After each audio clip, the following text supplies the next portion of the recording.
Hey, everybody, welcome back to Reason and Theology. We're doing a segment here of 1P3, which is Luis Dizon's segment on the show. So I have Luis with me and joined by returning guest Dale Glover with Real Seekers. He's going to be talking about his conversion experience, kind of going from agnosticism to a faith in Christ Jesus. So that's what we're up with today. Dale, let me welcome you back to the show first. How are you? Thank you so much. Yeah, I'm doing great. Glad to be back. I think last time I was on, we were talking about the shroud, That's and right. this time I get to go beyond that because I'm not just a shroud only Christian. I think that there's lots of great evidence for Jesus. So yeah. Yeah, and that was a wonderful episode. So if y'all want a presentation on the Shroud of Turin, is it authentic or not? Go and watch that. I'll put a link to it in the show notes. Lewis, welcome back. How are you? Oh, I think you're on mute. I can't hear you.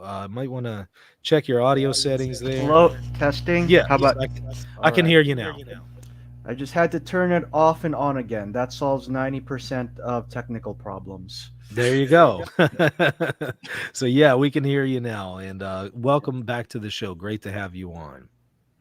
Well, hey, you know what, Lewis, this is your segment, so why don't you just take it wherever you want to go? I'm just here to facilitate. This is your show.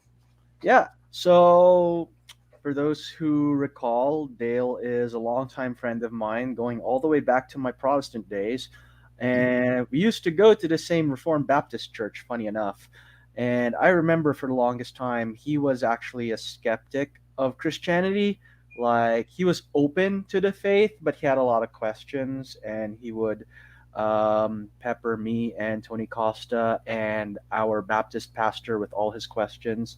And then he finally came to the Christian faith, which roughly coincided with the time that I left the Baptist church and became Catholic. I know. A story for another day.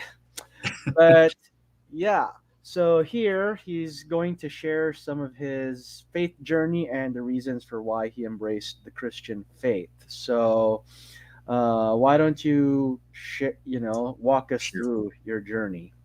All right. So let me just share my screen here.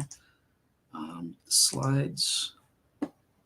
Let me know when that's is that up? Yep, it is up. All right, awesome. So yeah, my apologetics journey, obviously, as Lewis said, became an agnostic. But before that, I grew up as a Christian from childhood, always within the Protestant, Presbyterian, and Baptist denominations. So yeah, I believed wholeheartedly in Jesus growing up into my adulthood, and it wasn't even a university thing. It was after I graduated university in my first job, about a year after I started my first job at the World Trade Group in sales. And I encountered a Jehovah's Witness who was passionate about her faith. Her name was Shauna, and she started sharing it with myself and some others, friends at work. And I felt to myself, like, okay, well, if you're actually witnessing and stuff, I'm going to actually should do that myself. So I started sharing my faith, encountering some of her beliefs, talking about the Trinity and stuff like that. And it was during these discussions that a bunch of atheists, this was a British company, so yeah, we had a bunch of atheists, and they overheard it, and they started challenging me on other things about errors in the Bible, creation and evolution stuff. And at this time, I was a young Earth creationist.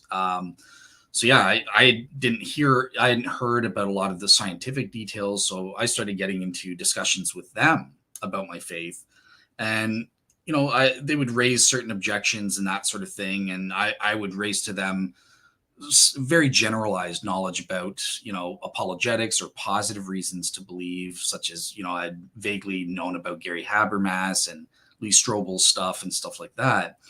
But it was around this time that I really started realizing that in terms of their objections, I couldn't just dismiss them.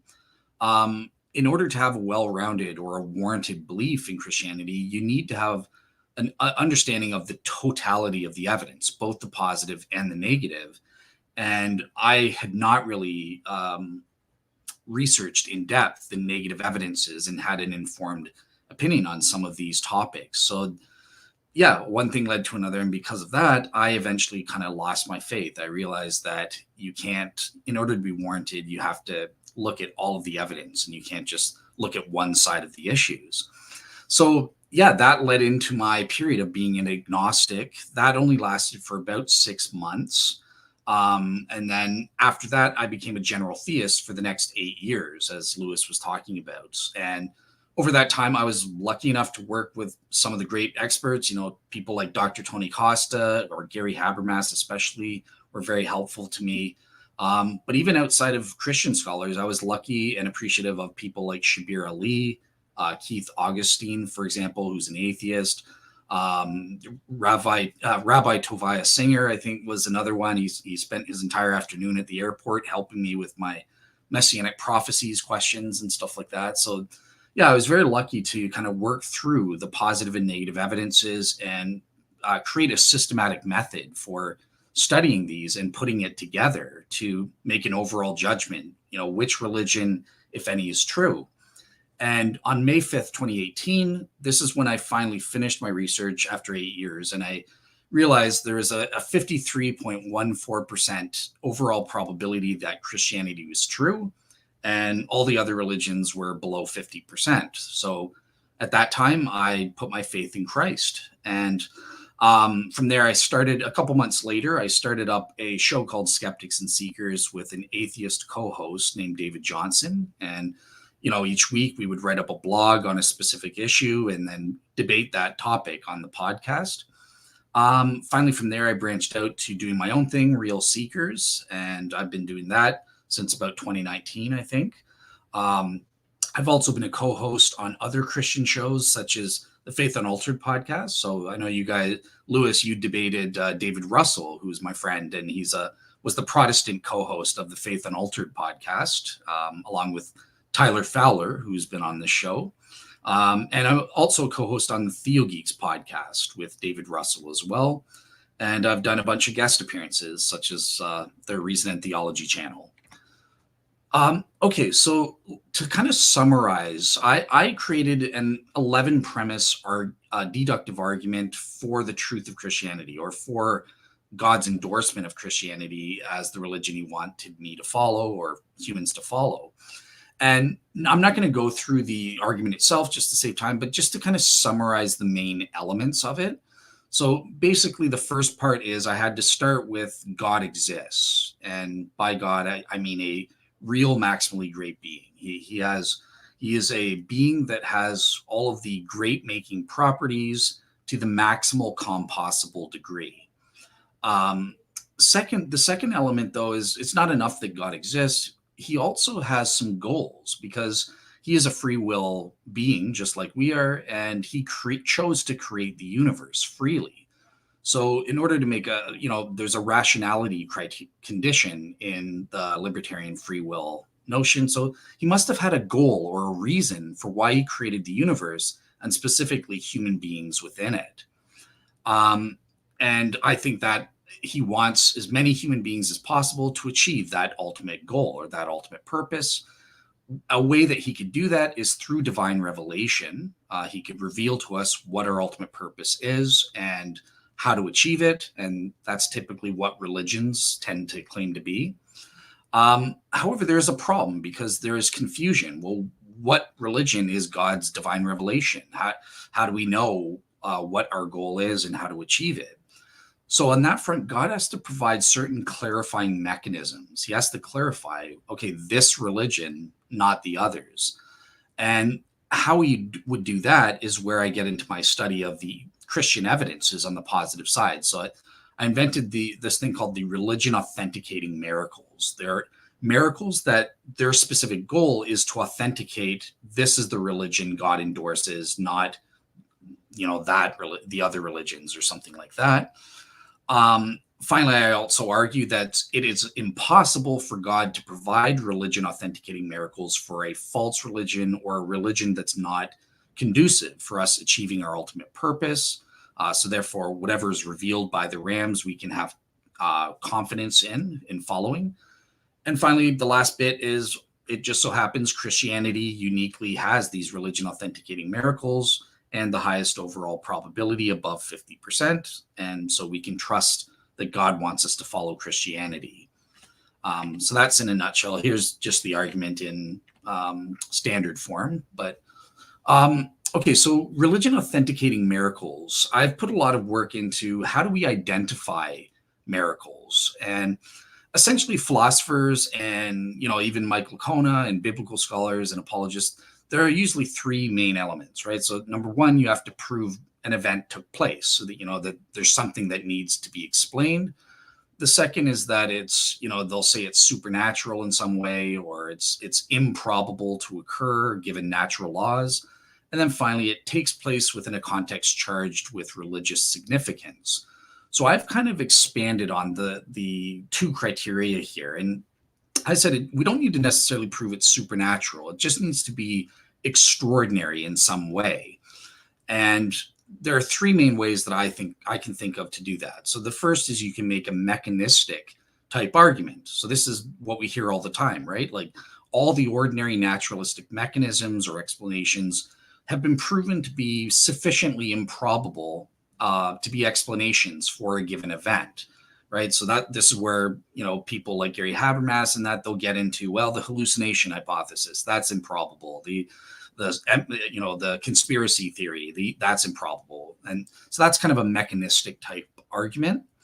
The other way is through its uniqueness, the event's uniqueness. And I say here it has to be unique despite a sufficient opportunity for duplication. So, for example, with the Shroud of Turin images, one of the reasons I think the formation of those images is miraculous or extraordinary is because they're unique despite having a sufficient natural, right? I mean, how many millions of people have been buried in burial shrouds over the centuries, and the only imaged shroud that we have today is the Shroud of Turin. Or there's also artificial opportunities for duplication, such as the lab and field experiments done by scientists in the 20th and 21st century trying to replicate the shroud and failing. Finally, there's also extraordinary circumstances. So you could argue not the event itself is extraordinary, but the circumstances surrounding it. So perhaps an example of this might be in the timing. So with the nativity story, the three, I forget what it is, but there's planets and stars, and they just happen to align on Jesus, the day he was born. So in that case, stars align all the time in the heavens. There's nothing extraordinary about that. But the timing that it happened right at the moment Jesus was born, you might argue that's extraordinary. Okay, finally, in terms of the religion authenticating context, so basically there are three sub-criteria here. So the miracle or the event has to be sufficiently attached to the religious context, right? It has to be attached. So for example, the resurrection, that's obviously attached to the Christian religion. It's an essential belief of Christianity and that sort of thing. And it also has to serve to authenticate the religion. So in some way it's saying, hey, this is constituting proof that this religion is endorsed by God. And finally and thirdly, it can't be subsumable to another religion. So these are for miracle cases when, let's say, the virgin birth, right? Well, you might say, well, that proves Christianity, right? Well, it also can be used to prove Islam, because Muslims believe in the virgin birth too. Or if we look at Moses parting the Red Sea, pretend we can prove that happened and it was extraordinary. Well, who gets it? Jews and Christians, and I think Muslims also believe in it as well. So this is the issue of subsumability. And my take on that is that the first religion chronologically to claim a given miracle is by default the one that gets it, unless the later subsuming religion, number one, can prove that the miracle isn't contradictory with its doctrines. So some might argue, for example, well, the resurrection, that contradicts Islam because Surah 4 says that Jesus didn't die and wasn't crucified. So Muslims couldn't subsume the resurrection, they might argue. Number two, the subsuming religion has its own independent religion authenticating miracle. And number three, the subsuming religion has an overall probability of 50% and or higher than the first religion to claim that miracle. So that's how I go about identifying miracles, or these religion authenticating miracles specifically.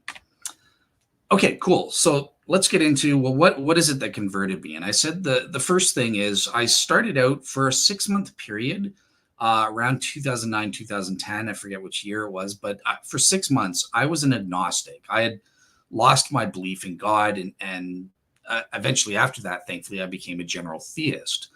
So what were the kind of arguments that really played a role in my realizing I do believe in God and becoming a general theist? So the first one is the modal ontological argument. It's not popular in philosophical circles. It's frowned upon, but I think this is the single strongest and best argument that we have for general theism. There was also the cosmological argument or contingency argument that played a role for me. The moral argument was one. And finally, I had my properly basic belief in God, and that was really strong as well. At the time, there was negative evidences that I considered. So these were the three that I considered at that time: the problem of evil, the hiddenness of God, and the internal incoherence of God. So just kind of looking at the modal ontological argument, here are its premises, kind of as Alvin Plantinga puts it, and I qualify it. It's an argument for a real maximally great being. So that's a bit different than Plantinga. And again, the real there is from Eugen Nagasawa, and it's basically saying, look, it's a being that's got all the great making properties. So that's the same as Alvin Plantinga and William Lane Craig's version, but the real there is qualifying, but it has these properties only to the maximal possible degree. Whatever that degree is, it has it. So by that, on that front, when we're saying with premise one, it's possible that a real maximally great being exists, it's almost true by definition, because we're just saying, well, in terms of its properties, whatever degree is maximally possible to have those properties together, then that's what the real maximally great being is. That's what God is. So it's almost true by definition there, I would say. But yeah, there are four main types of objections to the ontological argument.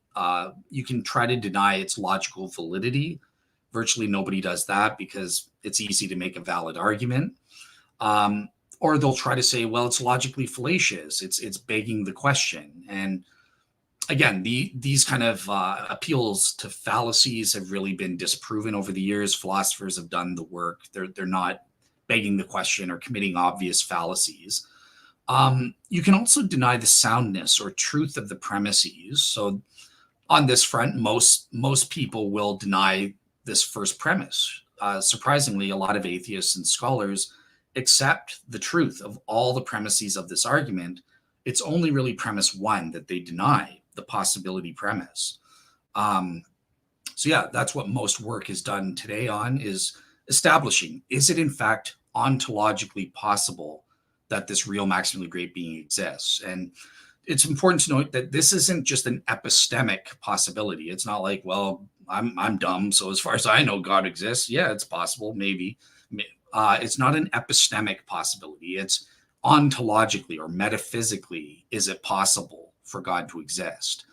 And then finally, the most popular objections are appeal to parity. So this was the very first thing I think Thomas Aquinas himself gave the first parity argument, right? With the maximally great island argument, or, some people appeal, well, maybe there's a maximally great pizza.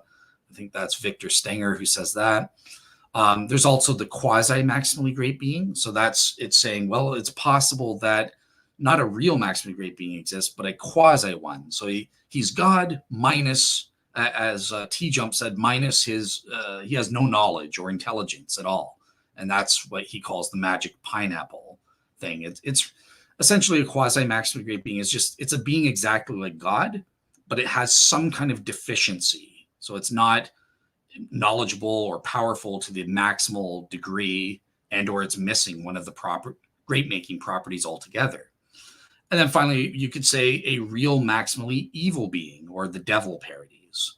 So that's how skeptics come back with that. There's also the properly basic belief in God. And I think this is how most people throughout history, most people in the Bible have come to belief in God, and also in Christianity, as we'll see later on. It's not through objective argumentation or philosophical evidences and arguments and stuff like that. It's more about this subjective evidence given to us through or produced through our faculties like the sensus divinitatis, and or as I think the faculty that allows us to relate and know about God is the spirit within our souls. So I take J.P. Moreland's position on the spirit versus soul. And the Holy Spirit testifies to our spirits, and that produces immediately and intuitively within us this properly basic belief that, yeah, God exists, or Christianity's true, or Jesus did rise from the dead, whatever the proposition is.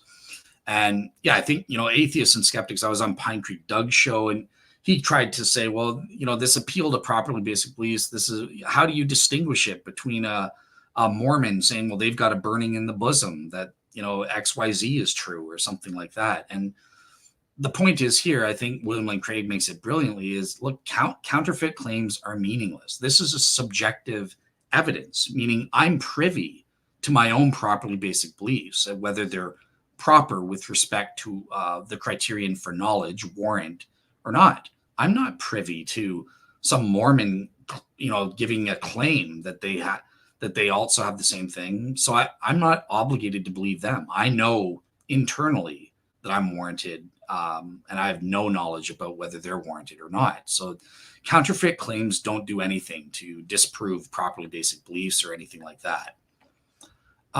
Okay, on the atheist side, I think when I went through my period of agnosticism, really the problems of evil and divine hiddenness were huge for me. And I would say I found out later it was more on an emotional level, but just looking at them intellectually as well. Look, there's this issue, right? You kind of have, okay, if evil or divine hiddenness exists in any certain form, then that means God does not exist.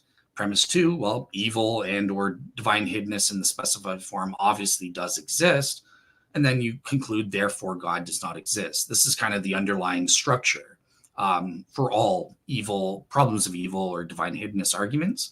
And the flaw is the premise number 1, right? This is obviously an unsound premise. And for me, what clicked for me was Dr. William Lane Craig and learning about Molinism, which is originally a Catholic position. But I think it's brilliant. I think it's absolutely true. And it was that really helped me understand how God's providence, he could be sovereign and everything is working together for the ultimate good. And yet we also are able to preserve our libertarian free will. God is not the cause or source of the evil or that sort of thing. We can explain any deficiencies in the world because of our free will. We freely choose to bring about the evil and suffering and stuff like that in this world. So through Molinism, that really provided me the sound mechanism to make sense of putting these two aspects together and realizing there wasn't a contradiction on that front. So that totally changed my life when I learned about Molinism.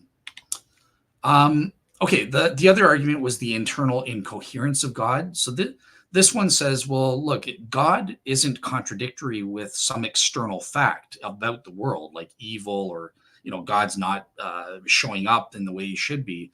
Instead, it's saying, look, just take God himself as a concept, and internally, his own attributes are contradictory or incoherent. So, you have the age-old question about God's omnipotence, right? So can God lift a rock that's so big he can't, can he create a rock that's so big he can't lift it?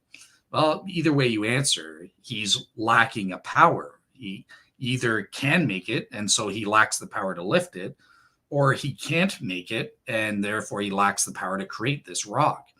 But that's just totally illogical, right? Because logically contradictory things, they're not things that exist. That logical impossibilities aren't, they're not like a power that someone can lack, and that sort of thing. So it's not a diminishment is what I'm saying. God is essentially a logical being. And since God exists in every logical possible world, there are nothing external to him where logical impossibilities exist as though God lacks something. And then there's, where you go where there's two or more attributes conflicting with each other. So take God's omniscience and his moral perfection. So you might hear skeptics and atheists say, well, look, God, he can't be omniscient because he doesn't know what it's like to be a sinner, or the opposite. He's imperfect. He's not morally perfect because he must know exactly what it feels like to be lustful or to sin or to be guilty or something like that. But again, these are logical impossibilities that you're appealing to. And I would just argue that, look, it's impossible. God, when we say he's omniscient, he knows all true propositions. It's not to say that he has all experiential knowledge, because that would entail logical contradictions. God is not a schizo. He doesn't have any clue the qualia, or what it feels like to be Dale Glover, because I'm Dale Glover and I alone am Dale Glover. God is God. It would be logically impossible for God to know he's God and that he's Dale. That doesn't make sense. That's a schizo. He doesn't know what feels like the quality of being a sinner, to experience doing a sin and stuff. That's an imperfection, logically speaking. So that's kind of the answer of how we would address some of these internal incoherence issues. Okay, cool. So going from general theist to Bible believing Christian, and just so I know, how am I doing on time? Should I speed up, or am I going good pace? Good pace for me. Yeah. Good pace. Awesome. Keep it up. Yeah. Okay. All right, cool. So great. So that's how I became a believer in general theism. But then after that 6-month period, it took about 8 years of my journey studying the evidences for and against the various religions to figure out, well, which religion does God want me to follow? And as we know, I did, in the end, in 2018, become a Bible-believing Christian. So there are essentially 4 evidences that convinced me on the positive side. There are 4 examples of religion authenticating miracles. So the first was the formation of the Shroud of Turin's images, the body and bloodstain images. I covered that in my last show a little bit as to why I think that. Secondly, there was also the historical evidence for the resurrection. I mean, my gosh, I studied with Gary Habermas. Of course, we talked about this over and over again until I was blue in the face, right? So, I think that there's good historical evidence on a balance of probabilities. I think it was like 57.32% in the end, that from the appearance to the 12 specifically, that is explained by a religion authenticating miracle. So it's interesting to note that unlike most apologists, I don't go for the cumulative case argument. And even though I think the other facts, like the empty tomb is a historical fact, the other appearances to the women, the single appearance to Peter, the appearance to Paul, James, the appearance to the 500, I think that these are historical facts requiring an explanation. But on the explanatory level, I could think of an equally probable natural explanation. So it was only with respect to the appearance of the 12 that I was like, well, there isn't an equally probable natural explanation. This is a religion authenticating miracle. The other one, thirdly, was the vindication prediction argument. And I'll get into that when we get to it. And then finally, my good old friend, the subjective properly basic belief produced by the inner witness or testimony of the Holy Spirit. And additionally, I haven't really done all the work to finalize it, but I think there may be a 5th example of a religion authenticating miracle from messianic prophecies. So in this case, I wouldn't be arguing directly, a fulfilled prophecy type argument. In this case, I would be arguing from extraordinary circumstances. It's a circumstantial argument. And essentially what it is I say, well, given the provable, important and relevant messianic prophecies in the Old Testament, and given what the Gospels say about Jesus, so I don't have to prove that Jesus actually was or fulfilled these prophecies. I'm just saying, well, it's claimed in the Gospels, it's claimed that he fulfilled these. And that results in a weird circumstance where it's Jesus or bust. Either Jesus is the Messiah that fulfills these messianic prophecies, or no one is. And I think that's unique. That circumstance doesn't come up in other religions where some prophecies might come about for something. And it's totally unique. It's Jesus or bust. It's not Jesus Bar Kokhba or bust, or Jesus and Jim Bob Jones or bust. And I think that's kind of extraordinary. That we could argue that's an extraordinary circumstance, because if it was naturally explainable and just random, why wouldn't we have 5 candidates? Why is it only Jesus is the only possible person to fulfill these messianic prophecies? So that's an argument I've thought about, I haven't developed, but I think that could be a 5th example of a religion authenticating miracle.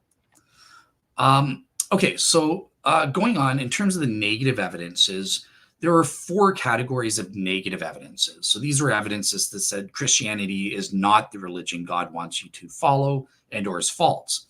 And obviously I looked at certain things, preservation problems, so lower textual criticism, how is the Bible preserved over the centuries, and does he allow scribal errors? How could that be allowed, and stuff like that.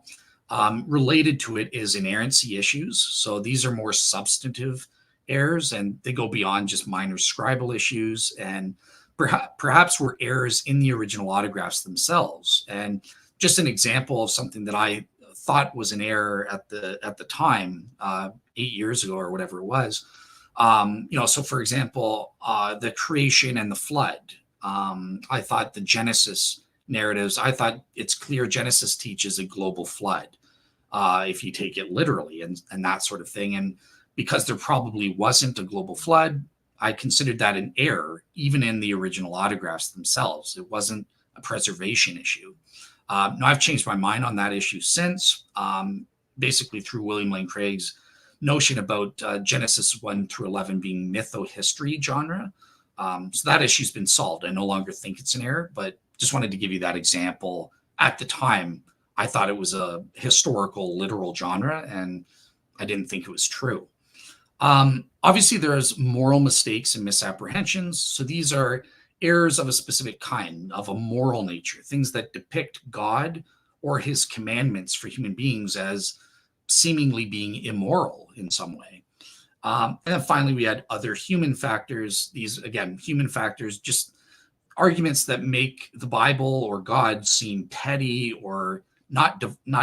It's not like it's inspired by God. It looks like it just comes from the hands of human beings living, thousands of years ago who didn't know any better. So that's what I would call the human factors arguments. So basically what I did, I would assign my own subjective probability values to the various components of these categories of positive and negative evidences. And then I would plug that into Bayes' theorem to get my overall cumulative case. Where do I stand on the question, is Christianity true or not? And on that front, it ended with me at 53.14%.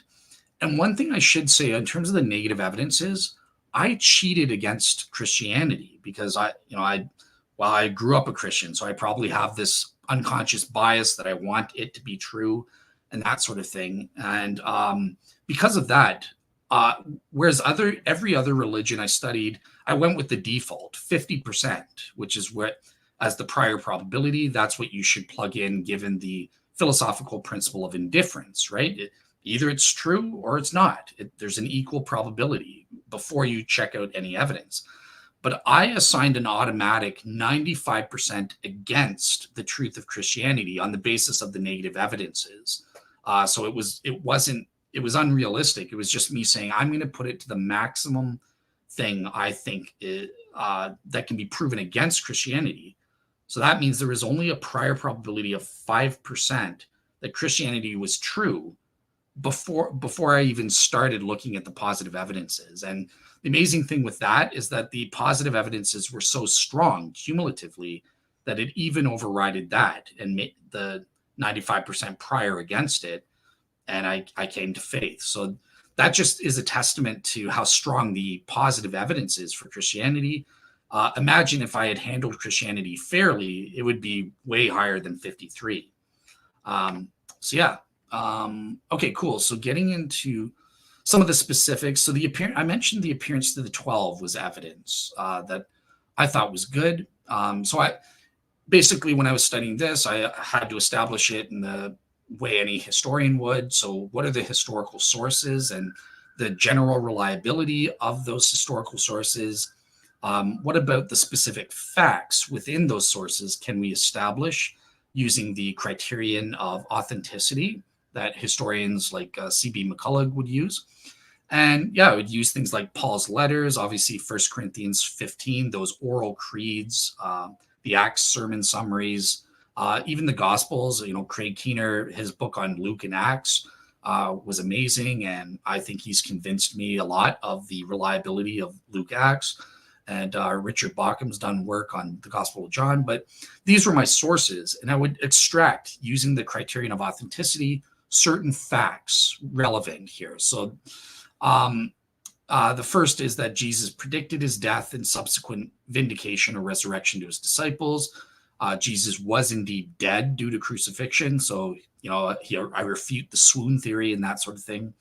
And I say that at least a majority, 6+ of the main disciples or apostles had experiences that they believed to entail them seeing the resurrected Jesus after his crucifixion. So, it's important here that I was being extra skeptical. I don't even need to establish that all 12 of the or 11 of the disciples or apostles had this experience. I can establish my argument even if just the simple majority of them did it, and that sort of thing. And also, I have to say that they claimed to see Jesus. He was close up, not far away, so that would take care of an illusion hypothesis. And it was in a recognizable form.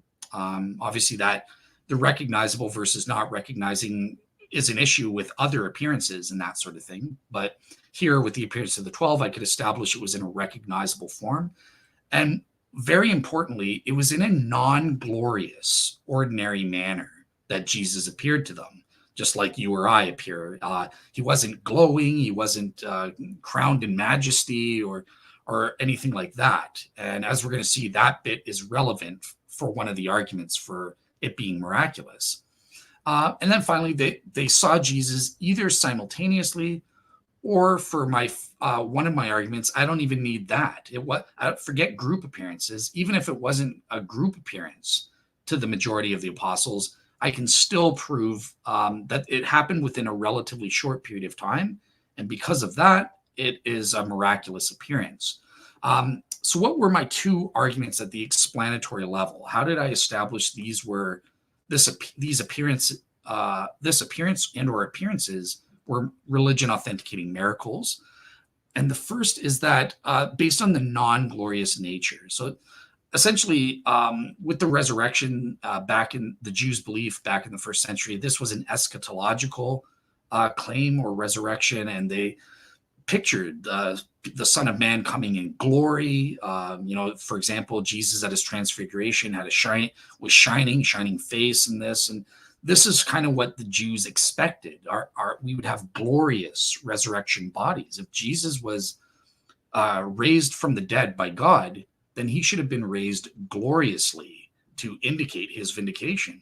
But yet the appearance to the 12, there's no mention of this gloriousness. And instead, they just report seeing him even with wounds and in an ordinary, mundane fashion.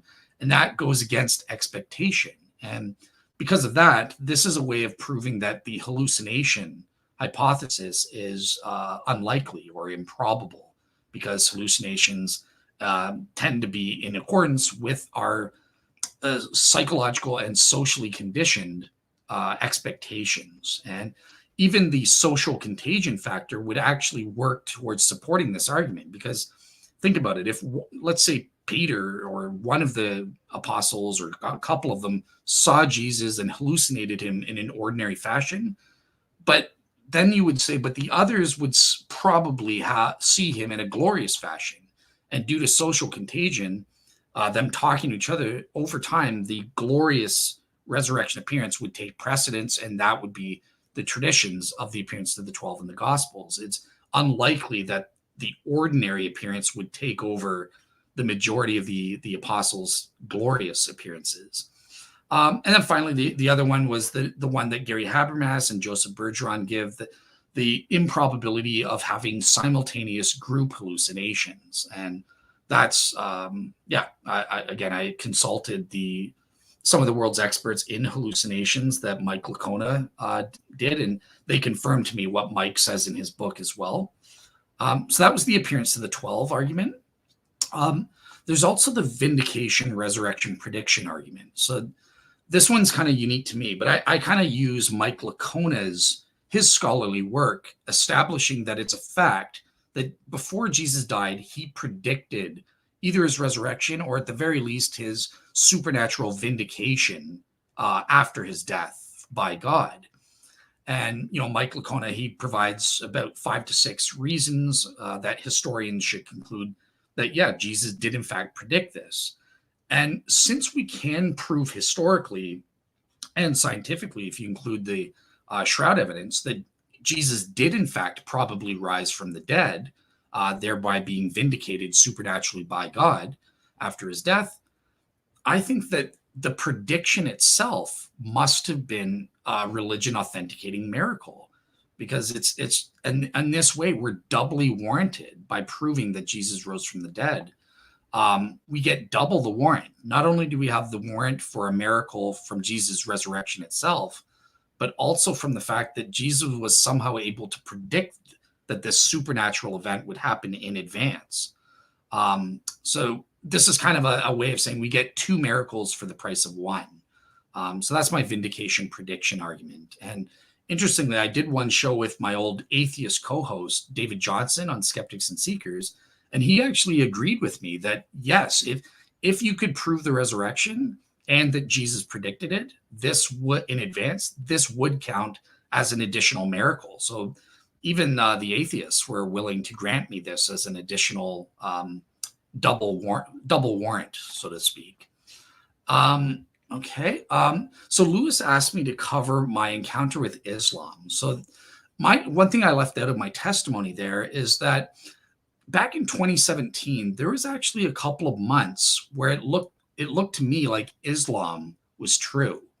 And this was a great test for me, because I will admit emotionally, I don't like Islam. I didn't want Islam to be true. And I see this as kind of God was kind of testing me. Look, are you a real seeker? Are you honestly seeking truth? Well, if you are, and the evidence seems to be supporting Islam, it doesn't matter whether you like it or not. You've got to follow God's truth. And because of that struggle, I finally overcame and I committed. And I said, okay, fine. I'm going to complete my 3rd round of study on the evidences for Islam. And if it comes out that Islam is true, then I'm going to follow it and I'll learn to like it, so to speak. So, yeah, this was great because both Lewis and I were friends with Dr. Shabir Ali, and I began working with him on the evidences for Islam. So we discussed a bunch of positive evidences for Islam, the scientific pattern, scientific foreknowledge claims, prophecy claims, the miraculous preservation of the Quran, and all this stuff. And on the negative side, it was basically the same categories of negative evidence I used against Christianity. There were moral mistakes, preservation problems, stuff like that. But at one point during these 2 months, it looked to me that all of the proof, those religion authenticating miracles for Christianity, could be subsumed by the religion of Islam, because I became convinced, and still am, by Gabriel Said Reynolds, who wrote a paper saying that actually the Quran in Surah 4 doesn't contradict Jesus' death or resurrection. It's saying something else that's not contradictory there. And because of that removed the obstacle to Islam subsuming the evidence for the resurrection, the evidence for the shroud, which is, again, evidence for the resurrection, or Jesus' prediction. All of that could count towards Islam. And additionally, it looked to me at that time that they had their own independent religion authenticating miracle from the numerical patterns in the Quran. And that was the one thing where I was starting to go, it looks like there may be something to this. And just to specify, Shabir Ali gives 5 categories of number patterns. And so the 4 of the 5 are, in my opinion, total garbage. The miracle of 7, we find multiples of 7. There's nothing special about this. But there were certain patterns in here in the symmetric book, or symmetrical patterns. And I was finding these starting to be persuasive and convincing. But thankfully, again, I had my process of doing 3 rounds of investigation. And it was at this point that I realized, look, this is essentially an intelligent design claim, right? It's saying these patterns, they're not due to natural law, they're not due to random chance, but they're due to intelligent design. And who is the intelligent designer? Specifically, God, not human beings. And so, yeah, I totally agreed. It wasn't due to natural law, and I agreed that it wasn't due to human design. That it's just impossible that a human being could purposefully have put these patterns in the 1924 Egyptian version of the Arabic Quran. So there was only 2 options: random chance or divine intelligent design. And the way I assess that is through the criteria of William Debsky's specified complexity. And essentially, the problem with these patterns, I realize, is number one, Muslims don't do the hard work of proving, well, why are we specifying these specific patterns? And yeah, I won't waste time, but I had examples to show you maybe in the Q&A period. But, like for example, why are we specifying multiples of 7 just to keep it simple? Like, why 7? Why not multiples of 6 and that sort of thing, right? So the Muslims have to do the work of proving why are we specifying this, and not just having fabrications where, well, we've discovered these patterns, so now we're specifying, well, see that these are obviously miracles. No, you have to specify independently of the patterns themselves.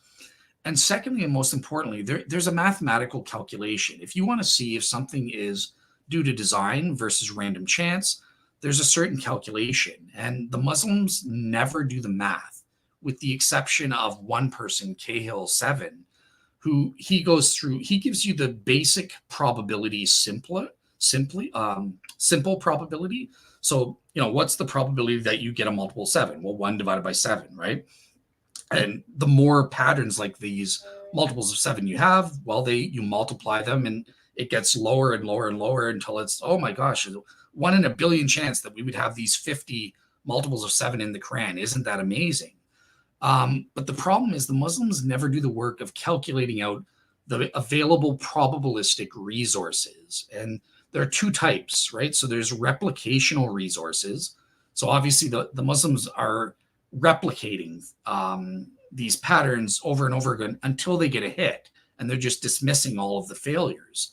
Well, you can't do that. You have to take account of those replicational resources, right? It's kind of like if you want to specify what's the probability I would roll a 1 on a dice or a die. Well, it's 1/6, right? But then, well, what's the probability if you can roll it twice and not just once? That's a replicational resource, and that increases the probability.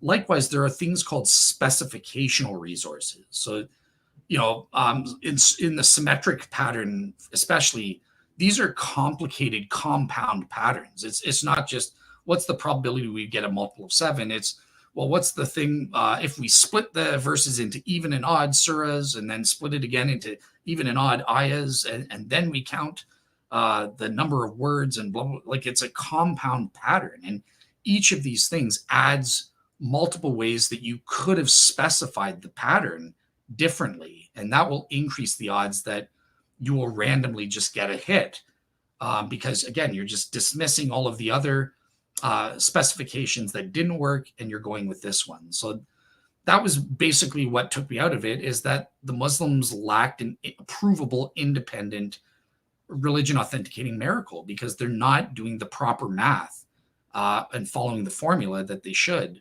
to take account of all the probabilistic resources.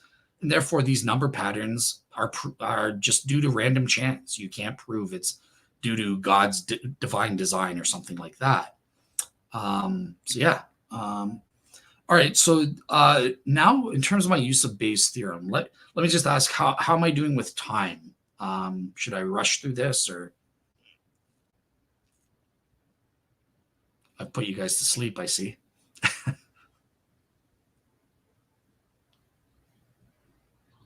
Oh no, You're fine on time. I'm fine. Okay, good.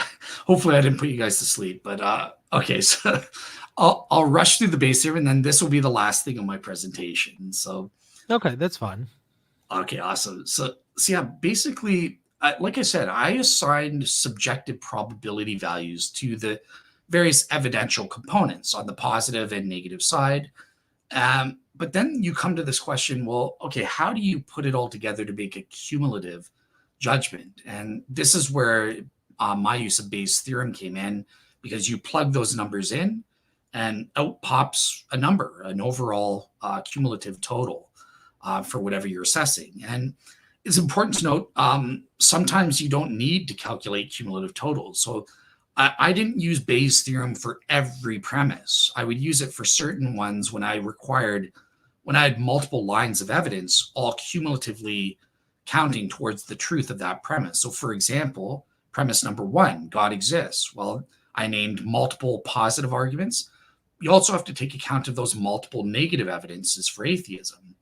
Or with my other premise about Christianity, having religion authenticating miracles. You have to take account of the multiple positive evidences, but also the multiple negative evidences. Remember those 4 cat preservation problems, inerrancy issues, and stuff like that. And again, there's multiple evidences under each one of those categories too.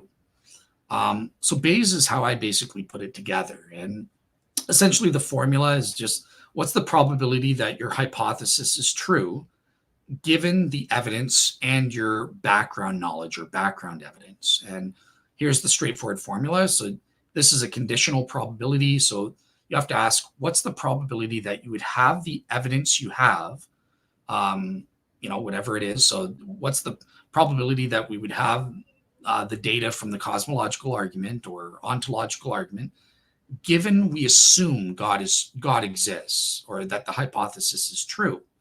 And then you multiply that by the intrinsic or prior probability of the hypothesis on our background knowledge. So, for example, when you're arguing for the resurrection, obviously, what's the prior probability of miracles? This is a huge area of debate on that front.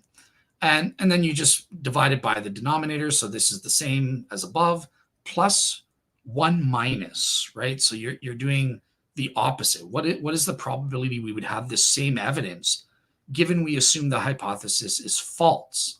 And what's the prior probability that the hypothesis is false? So this is just probability calculus. This is just the formula that you have to use.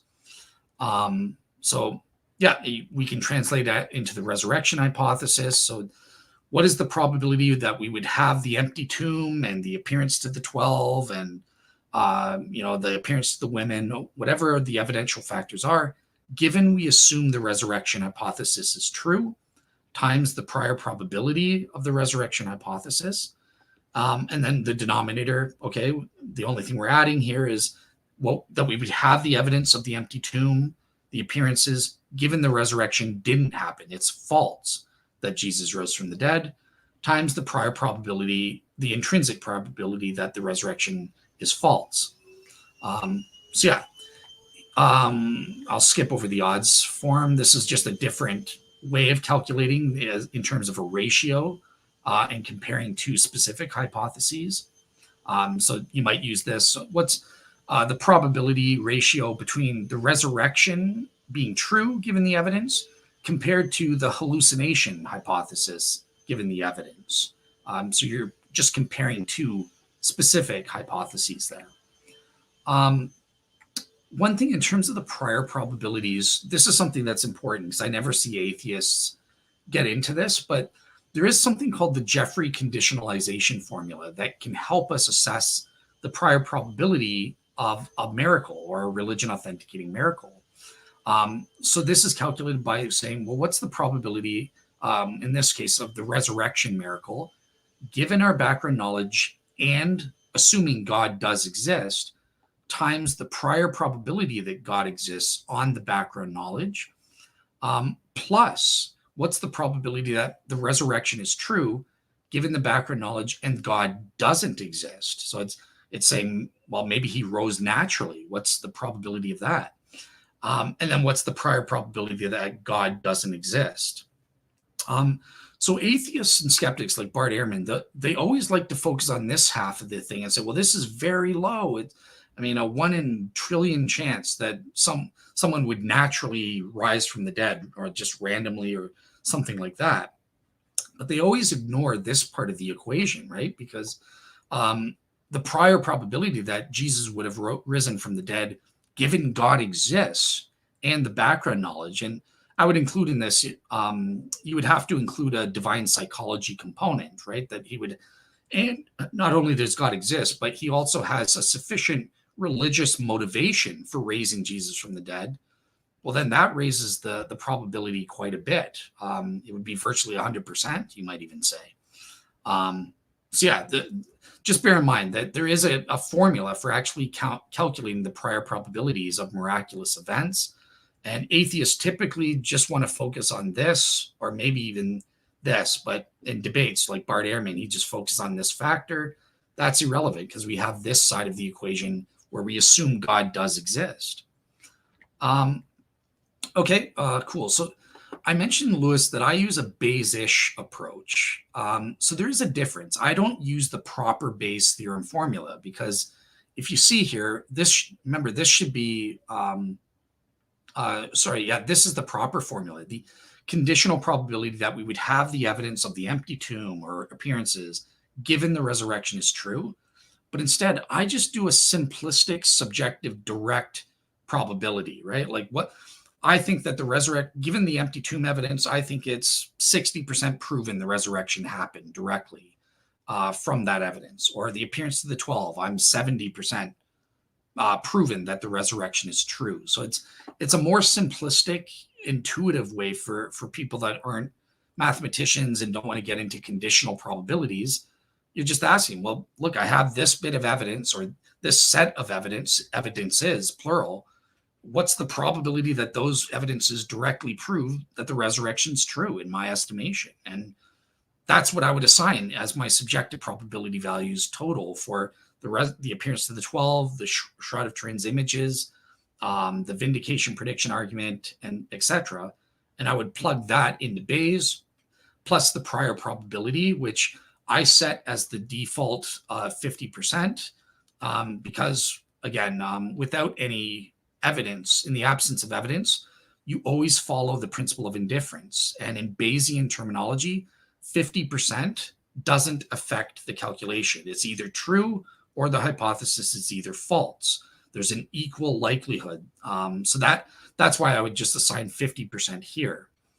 Hopefully that will make sense in terms of the difference between Bayes proper, where it's a conditional probability of the evidence given we assume the resurrection happened, versus what I did. I just said, well, given the evidence, I think the probability that the resurrection is true is 60%, or whatever value I was able to get to on that front. Okay, cool. So this is the final slide. It's just an example. So let's say the hypothesis is God exists, and we have the cosmological argument at 65%, the ontological argument at 90%, and the moral argument at 75%. And then you have the negative evidences for atheism, and you assign the problem of evil 70%. These are just made up numbers, by the way. Hiddenness of God, 95%. So doing that, you have to convert it into positive terms, because the hypothesis is God exists, not God does not exist. So that means, given the problem of evil, there's a 30% chance that God exists, given the problem of evil. And there's only a 5% probability God exists, given the hiddenness of God, again, for the sake of argument. So, okay, great. You plug all of those figures in, all of the positive evidences, as well as the negative evidences against God. And we have the 50-50 prior, I would argue, for that hypothesis. And that comes out to 53.85.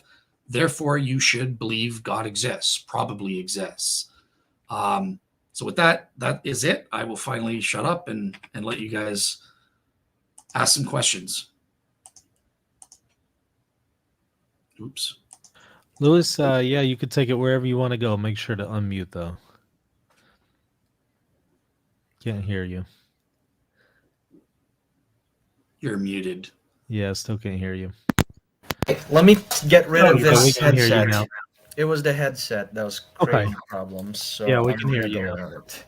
Okay, so I was making a few notes on some of the things that came up, and I'm going to try to go through them in roughly the order that they came up in the presentation. So, starting with the idea of um, religion authenticating miracles. So, I do have a few questions regarding that. One is the in you know one of the criteria for something being a religion on authenticating miracle you mentioned was that it would be have to be something that is um, cannot be explained mechanistically or be a supernatural or be a merely natural way.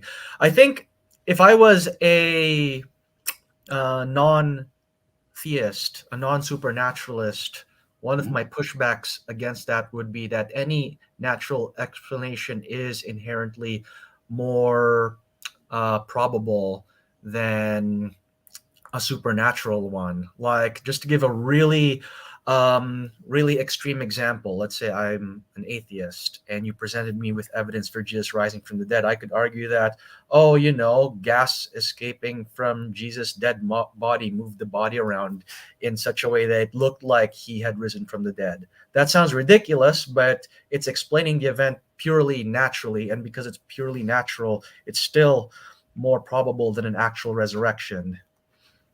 Yeah. So okay. So I guess a couple things to say. So the first thing I would say is my terminology. I try to avoid supernatural versus natural because I Mhm. think that's kind of a misnomer, right? I think we're looking for extraordinary versus ordinary because the Bible will refer to miracles as things that are signs and wonders. So Mhm.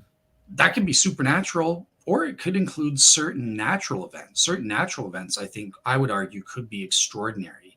Mhm. Now, okay, if somebody makes a prior probability argument that an extraordinary event, whether supernatural or natural, is by definition improbable relative to ordinary natural mechanisms, that's where we're getting into the prior probability issue. And I would just say, well, Mhm. on what grounds, right? Number one, if we can prove God exists, that's a game changer because on the background knowledge, maybe I can say God does exist, and that provides us a mechanism for creating for miracles taking place or extraordinary events taking place. So that's a total game changer in terms of the prior probabilities. You also, I think it's you can't just assume that natural events.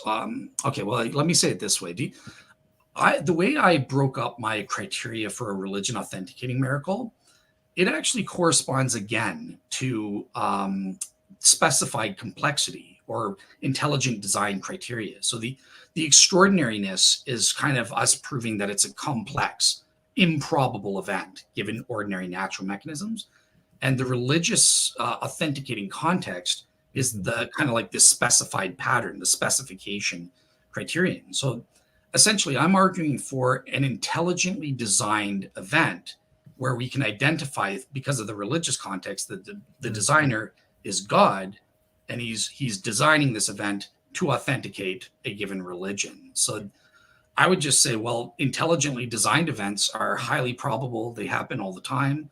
Mhm. And since we can prove God exists as a intelligent person that can design things, there's nothing improbable about an event being intelligently designed by God. Mhm.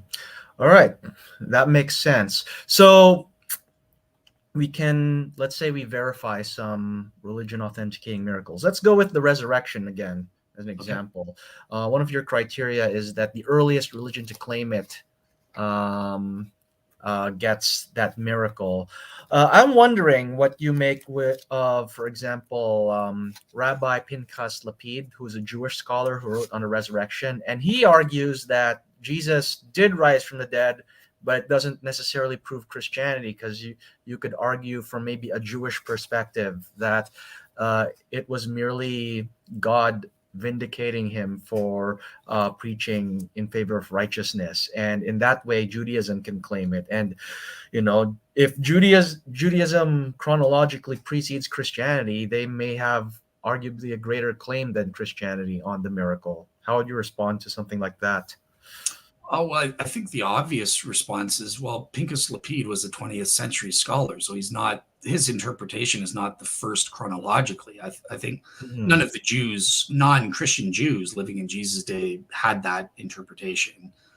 So really, chronologically, the Christians were the first interpretation where he did die and rise from the dead as proof for the Mhm. gospel message. So that, Mm. Yeah, that is a good point. Well, I mean, I don't know how many Jews would be willing to accept Lapid's explanation to begin with. He seems to be in the minority in that one. Um, would you say that perhaps we can also use REMs not just to determine the true religion is, but also the true denomination within that religion? Like we can say Christianity is the truth, and but then bicker over does that mean Catholicism, Orthodoxy, or Protestantism? And I know that in Catholicism, we are very fond of all sorts of miracles, Eucharistic miracles, Marian apparitions, etc., and we view those as evidences in favor of Catholicism. How would you look at those sorts of denomination-specific RAMs?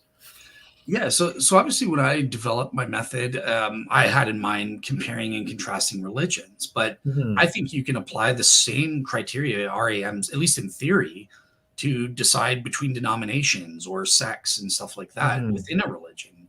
Yeah. Um, I um, Now you would have to go through the same criteria and that sort of thing, and I Hmm. have doubts. So my friend Caleb Jackson, he's actually writing an entire book on miracles where he looks at Eucharistic miracles and the Marian apparitions and that sort of Hmm. thing. The main thing that I had with him, do these things prove Catholicism over Protestantism or Hmm. Orthodoxy or whatever? And I'm not sure that they do, because I'm not sure that we are able to establish that they're actually serving to authenticate the Hmm. Catholic religion, the Catholic denomination, and stuff like that. So I would like to see the work, just Hmm. because something shows up in Egypt, which I admit I can't. I think it's an extraordinary event, right, where Hmm. newspapers are reporting on it and stuff. Is it really a Marian apparition? Can we prove that's Mary? How are we arguing that? And how are we showing that it's actually serving to authenticate Catholicism? Because there are, so taking it to healings, right? There Hmm. are different purposes, specified purposes for why God does miracles. Not everything that's an extraordinary event is a religion authenticating one. So for me, miracle healings, for example, I don't think those are meant to be religion authenticating miracles. I think those are miracles of compassion where God will heal an atheist. He's not authenticating religious message. He's compassionate for someone that needs healing, and in his providence, he's healed this person. So yeah, that's kind of my thing. Is I would like to see more work on how do we get that religion authenticating context. Yeah, that's fair. That's fair. Um, I know, you. I don't know how much you've researched into those specific ones that I mentioned, but would you say, at the bare minimum, that you think that they may be authentic, or are you not convinced that they actually happened? So there's some that I'm convinced that I don't think happened, or they're just Mhm. natural explanations. There are a Uh-huh. few where they're extraordinary. I think they've been proven to be extraordinary How? events, whether they're Yeah, demons or what they are. Yeah, I don't yeah. know. Yeah, I've heard Protestants who argue that the Marian apparitions are real, but it was actually Satan pretending to be a Virgin Mary. But that's a whole nother ballpark. I guess, if somebody was coming from a Protestant perspective, that would be the way to go. Um, Well, one thing I'll back you guys up. If it is provably Mary or something like that, there is this issue of undue confusion, right? Because mhm, God can't allow for confusion that would unjustifiably hinder someone from mhm, achieving their ultimate purpose. So if you've got a Marian apparition that looks like truly looks like Mary, and is saying something like, "Hey, I'm showing up. Catholicism is true. Drop your Protestantism and Orthodoxy. Go to Catholicism." I don't think that could be Satan tricking us, because that would be God allowing Satan to cause undue confusion. So, because I had the same issue, right? When I talked to Shabir Ali about the shroud, he said, "Oh well, sure, those are supernatural, but Satan did those." And my way out of it was saying, "No, we can trust in it because God would not allow a reasonable, real seeker to be unduly confused in that way." Mm-hmm. So yeah. Yeah, that's fair. Now, going back to the resurrection, you mentioned that the one main thing that convinces you of the resurrection is the appearance to the 12. Um, but you mentioned, so that's to the exclusion of all the other facts that are sometimes presented as evidence for the resurrection, right? I'm thinking of the minimal facts approach. Yep. So you would say that those other facts do not qualify as authenticating. Am I understanding correctly?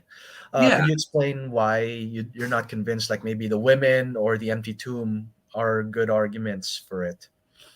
Yeah, so I think so. Like I said, I do accept these are proven historical facts. They Mhm. the empty tomb is a fact. It requires an explanation, right? So it's I'm only skeptical on the explanatory level. Are they a religion authenticating miracle, or can they be explained equally naturally and that sort of thing? And so the empty tomb is obvious that somebody would have stolen the body. I don't think it was one of the main 12. I think it would have had to have been a Christian who had heard Jesus preaching. He was obviously aware of Jesus' predictions about his Mhm. death and vindication within 3 days and that sort of thing, because otherwise the timing would be off. So I don't think it was just some coincidence that the body went missing that day. But I think someone associated with Jesus who heard his predictions um, took the body for some Mhm. reason. That's an equally likely explanation. Mhm. And they How, didn't. Oh, go ahead. how'd they get past the big rock and the guards? Well, I think that's legendary. I don't think that's historically Mhm. proven, those elements, but Okay, fair enough. Um, the guard, anyway. Sorry. oh, the guards. Okay. Um, let me see. What else do I have on here? You mentioned also that one of the evidences for the resurrection is the fact that Jesus predicted it, but couldn't a skeptic argue that maybe those predictions were in after the fact? Like maybe, the gospel writers decided to insert into Jesus' words predictions about his own death. Yeah. Okay. So just the thing to clarify, the prediction, I don't use that as evidence for the resurrection. It's actually the reverse. I Oh. use the resurrection. Once we've proven that with the shroud and the historical evidence, that proves that there was an additional miracle, namely Jesus's prediction. Now, in terms of how we prove it happened before, this is where we get into Mike Lacona's scholarly arguments. He provides about 5 to 6 arguments, right? So he'll say his predictions are multiply attested independently in different traditions. And I can bring that up if you want, where he gets it from. It's also evident early attestation and that sort of thing. Or he'll point to the criterion of embarrassment. So one of the predictions, he's kind of Peter speaks out boldly and he gets it right. And he's, oh, good on you. But then he says something else and he gets it wrong. And then Peter, get thee behind me, Satan, and stuff like that. So this is a criterion of embarrassment. It's not likely to have been invented by the church later on. It's probably something that actually happened historically between Jesus and Peter. And yeah, there's other things like he talks about his predictions in the context of the title of the Son of Man. And there's been a lot of work saying that that's something Jesus used. That's a title only Jesus used. The early church didn't call Jesus the Son of Man. The early apostles called him something else. So that's another indicator that his predictions attached to the Son of Man went back to the historical Jesus before his death. Yeah. Fair. Those are some good responses. I do have one more. I have one more question on here, and then maybe we can take some of the questions or comments from the audience.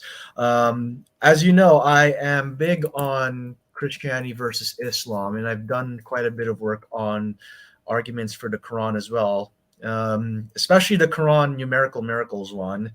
Um, so just a clarifying question, because I wasn't clear on this and you were presenting it. Are you of the opinion that the numerical miracles count as an RAM or not? No, they don't. They If I don't. did, I'd be a Muslim today, kind of thing, Fair. right? Plus, yeah, that's true. Plus, you'd have like this weird situation where you have RAMs for competing religions, which is an awkward position to be in. Exactly. Um, Actually, my personal take on the math miracles is that it's basically one huge Texas sharpshooter argument where you look for patterns and then you determine that they are miraculous. Do you think that would be a good sort of like counter to that particular claim? I think it is for a lot of them, maybe not all of them, but Mhm. that's related to that issue of specification. Remember that what you just said, they're creating fabrications, and that's one of the reasons I reject a lot of their things is they're finding these patterns, and then they're saying, oh well, see multiples of 7, multiples of 19. They're not giving independent reasons to specify those patterns apart from well, these are the patterns we found and that's a fabrication. That's a way that we say that it's not intelligent design. Mhm. No, we need to prove a specification, and Shabir Ali attempts that for some of the patterns, but not most of them. And even of the ones where they specify it, they can't prove using the math that it's a complex event. So they can't prove intelligent design there. Mhm. Okay. Yeah, those are some. Yeah, those are some good counters. Um, yeah, to be honest, I've never really found any of the arguments particularly convincing. Unlike you, I've never had a moment where I ever really seriously thought, hey, maybe Islam could be the true religion. But, that's just me. I can't speak to Yeah, anyone else's I think it. experience. I think it was the combination of like because remember under subsumability kind of thing. So it was the case that Islam was going to subsume the evidences I had for Mhm. Christianity Yeah. because Gabriel Said Reynolds convinced me that there's not a contradiction, Hmm. and all of a sudden it was looking like it had this independent RAM attesting to itself.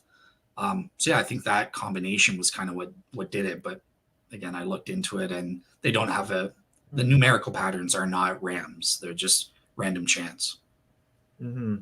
Yep, I agree. So maybe at this point we can address some of the stuff that some of the listeners have brought up, especially regarding some of the Bayesian material. Okay. So I'll repost some of the comments in the private chat as well. So one of them from Storyteller is I wonder what Dale thinks about Hume's argument against miracles, that it's sometimes given a Bayesian form. Yeah. So obviously, I disagree strongly with Hume. I've done an entire show on why. So number one, Hume made his argument prior to Bayes' theorem. The probability calculus formula didn't exist in his day, and because of that, he's kind of got a false calculation going on. He's only focusing on one aspect, the prior probability. He's totally ignoring the explanatory power probabilities and that sort of thing. Outside of just he got the probability calculus wrong. Mhm. There's another thing where I'm kind of unique. I've never seen anybody else give this critique of David Hume, but his argument is it's not even necessarily against miracles, but it's against testimonial evidence for miracles, Mhm. against versus the uniform experiential knowledge we have of the uniformity of nature. And on the testimonial evidence, David Hume assumes a reductionist standpoint on the epistemology of testimony, which Mhm. means you don't believe testimony unless and until you have a source of warrant, a non-testimonial source of warrant for believing it. I take, and I most philosophers today in the epistemology of testimony take a non-reductionist position on that, whereby testimony itself, testimonial evidence, is a basic and fundamental form of evidence, just like source of evidence, like our memories or reasoning and stuff like that. It's basic in itself, and so it is to be believed unless it's defeated, and there's no defeater for it. Mhm. So yeah, obviously when it comes to miracles, Hume gives his argument that there are some attached defeaters because we have tons of counterfeit claims and false claims, but I think that there are defeaters for that. And that's partly what my RAM is about, right? If we've got a miracle or an event fulfilling these criteria, then that defeats the general defeaters that Hume gives for believing in testimonial evidence for miracles. Yeah, this is true. And yeah, Hume, a lot of skeptics are, honest, best way to describe it, they're basically lazy Humeans. Like they repeat Hume's arguments, but without the same level of rigor that Hume applied to them. I don't know if you'd agree with that sort of observation. Absolutely. Now, there's two comments, but they're basically the same thing. So one person, Brad Mead, says, I think probability calculus is a very generous definition of Bayes' theorem. The Bayes' theorem depends on prior assumptions, which are subjective. This does not lend itself to reliable solutions. And then another commenter asks, my main issue is, why do you even do this Bayesian or Bayesian-ish approach? Isn't it at the end subjective how much weight you put on each factor? Yeah, so it's entirely true that the probability values I plug into Bayes' theorem are ultimately subjective. The individual things are subjective, but I mean this is not a problem. First of all, academic philosophers and logicians, we use subjective probabilities all the time in decision theory, for example, and we don't. It's not true that we need a frequentist or objective statistical based probabilities. For most things in life, when we make decisions, we can't do that. Secondly, I would argue that, look, whether you're assigning subjective probability values or not, every single one of you is doing the exact same thing I did. You're assessing the individual bits of evidences, and maybe you're not consciously assigning a number value to it, but in your head, you've got the strength or weakness, your level of credence for those evidences, and then you jumble that up in your head and you come out, well, overall, I believe Christianity, or I believe Jesus rose from the dead, or you don't. So you're doing the same thing. But so sure, maybe we might suffer from GIGO 1 problems. You might say my subjective assessment is just garbage in, garbage out. You've got the same problem on your end. But where I'm better than you and more objective in using Bayes is that at least I don't just jumble up the factors in my head. I actually use a formula to calculate, okay, given these inputs, what is the overall total? And on that front, my total using Bayes is objective. It is mathematically perfect and stuff like that. So great. We can argue about the individual bits of evidence and whether you think, my reasoning as to why I assigned this level of credence versus a higher or lower one that you would. Great. We can debate that. But that's the same thing we would be doing whether I assign a number or not. It just helps mitigate against bias by assigning numbers. Yeah, so if I understand correctly, far from being a way of expressing your bias, it's actually a way to reduce the impact of your bias. Exactly. Perfect. Yeah. That's a great way of explaining it. I'm glad you brought it that way. Interesting. I've never heard of what this person mentioned before. Question, Dave. Have you taken a look in the similarities between the Shroud of Turin and the Hungarian prayer book drawings? What is the possibility of accidentally have such similar patterns, holes? Yeah, absolutely. I've done entire shows on it and stuff like that. So he's talking about the Hungarian Prayer Codex, and I actually mentioned this on your show. So this is an illuminated manuscript that dates to about 1192 to 1195, and it depicts, according to the Pro-Shred side, it depicts the first of all in the top panel Jesus in the same position as the Shroud Man, right? He has the right arm over the left. He's only showing 4 fingers. His thumbs are retracted. He's also got what's called the epsilon wound on his head, and he's totally naked, which was unheard of at that time. You would never depict Jesus naked in that time. It was very taboo socially. And then in the lower panel, we have the shroud cloth itself, which evidences the herringbone weave. And what the listener is talking about is the most convincing thing to me is there's a pattern of L-shaped circles on it, which represent, on the shroud, we have a series of 4 L-shaped holes that they call the poker holes. And, some people, we don't know how it got there, but it burns through the entire cloth. and it looks like it's in the same position and the same L shape on this manuscript that's on the shroud. And this is why textile experts like Dr. Methchild Fleury-Limburg say that whoever made this manuscript must have seen the Shroud of Turin. So, yeah. Oh, you're muted, Luis. Oh, sorry. Yeah, I've got a couple more that I want to toss out there. So one is Zachary's asking, can you assign a spectrum instead of a number? And then Brad asks, I'd like to hear Dale address Dr. Gerald Schroeder's theory on God's existence. I'd be very interested in his critique. Okay. So yeah, in terms of the spectrum, absolutely. That's what I do. Sometimes I assign ranges, right? So and what number would you plug into Bayes? I would always go with, again, worst case scenario, whatever's the lowest against the religion or Christianity, I would go with that kind of thing, right? But yeah, I assign ranges all the time because sometimes it's not clear cut. It's not a precise figure that is my subjective level of credence. And again, that's totally fine. I allow for what's called the reasonableness range. So look, my level of credence, I'm not arguing if I assign 60% to the resurrection or the appearance of the 12, I'm not saying, well, in order to be a reasonable real seeker, Lewis, you also have to assign 60%. No, I don't go for the uniqueness. Well, actually I do, but I don't, between humans, I don't go for what's called the uniqueness thesis. I allow for permissivism. Different levels of credences are rationally permitted, and you can still be a reasonable person in doing that. So that's what I call the reasonableness range. Maybe given the evidence, Lewis is 65% and I'm 60%. Okay, but we're still within this reasonableness range. He can plug in his values, I can plug in mine. But there's also people that may fall outside the reasonableness range, and we can objectively say that that person is irrational in the credence they assign. So, for example, on the evidence for the Holocaust, maybe I'm 99% and Lewis is 99.8% or something. It's beyond all reasonable doubt. But if you got some guy saying, no, I'm only 20% convinced, that guy's, we can identify he's not within the reasonableness range.